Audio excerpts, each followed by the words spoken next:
Hello, I'm Les Dyer from Heartland Spiritual Retreat in Queensland, Australia. The world is rapidly changing in radical and extraordinary ways.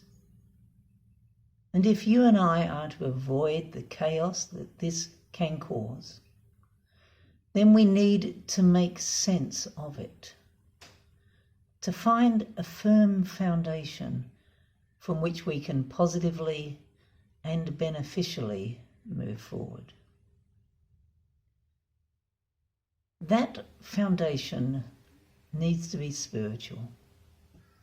If it isn't, we are going to wake up one day and we're going to realise we've turned into a productive consumer unit, an economic resource to be manipulated, mined and programmed for optimum fiscal return. But if, before that happens, we can return to the deeper truth of our existence, of who and what we are, to the very foundation of our infinite being, from that space we will be able to harness the extraordinary benefits of the radical changes we are all now undergoing. This will allow for the positive betterment of humanity and ourselves. So to help, I offer you a series of parables which I have written over the last 30 years. Some of these appear in my books, others just in my workshops. Each of them tells a simple story on the outside, but each also shares a much deeper meaning if you are willing to go within and seek it. I will give you guidance as to how to go within, but I shall leave you alone to find your own answers.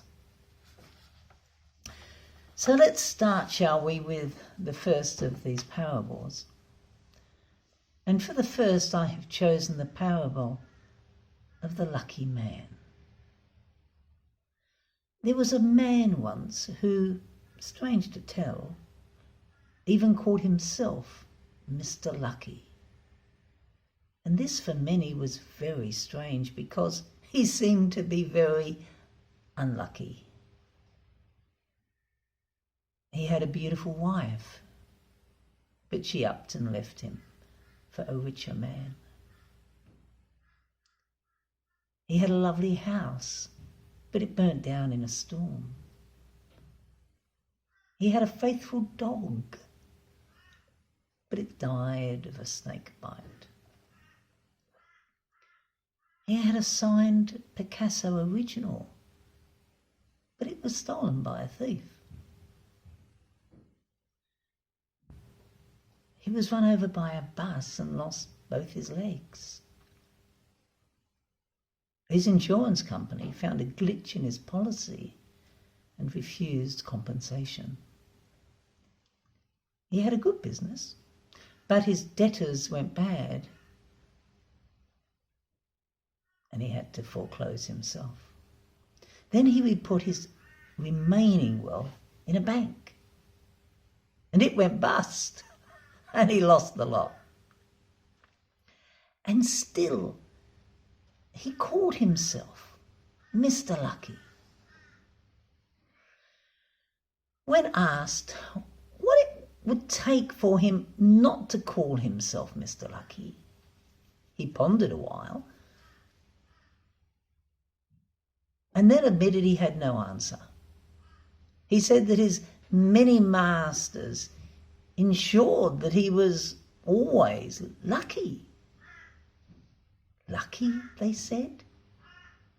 Who are these masters, they asked him. Well, my wife was one. She taught me that sometimes trust is skin deep. The storm was another.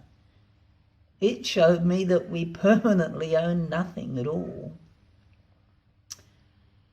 My dog reminded me He was a great master, that no one lives forever. And that thief was a master, for he confirmed to me that nothing remains ours. The bus driver keenly brought to my attention that I am not just my body. And the insurance company, wow, they enlightened me that nothing is what it seems. My debtors, they help me to recognise that I cannot trust others whose masters may be selfishness. And the bank was a master as well, he replied. What did the bank teach you, they asked.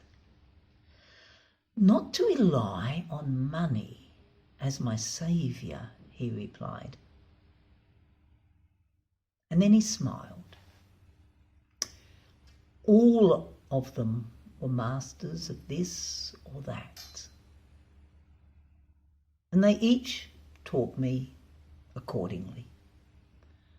But the greatest master of all I found within, he said. What did he teach? They asked. That I am. I always have been, and I always will be. Nothing more, but nothing less. And with that, Mr. Lucky smiled.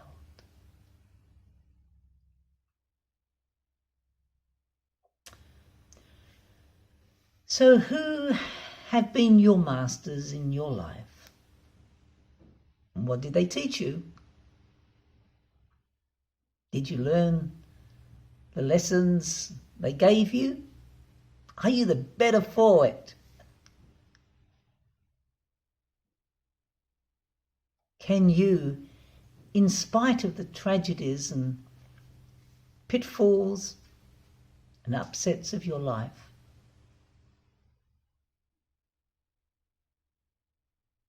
can you be a Mr. or Mrs. Lucky? Is it possible? Namaste. Peace be within you.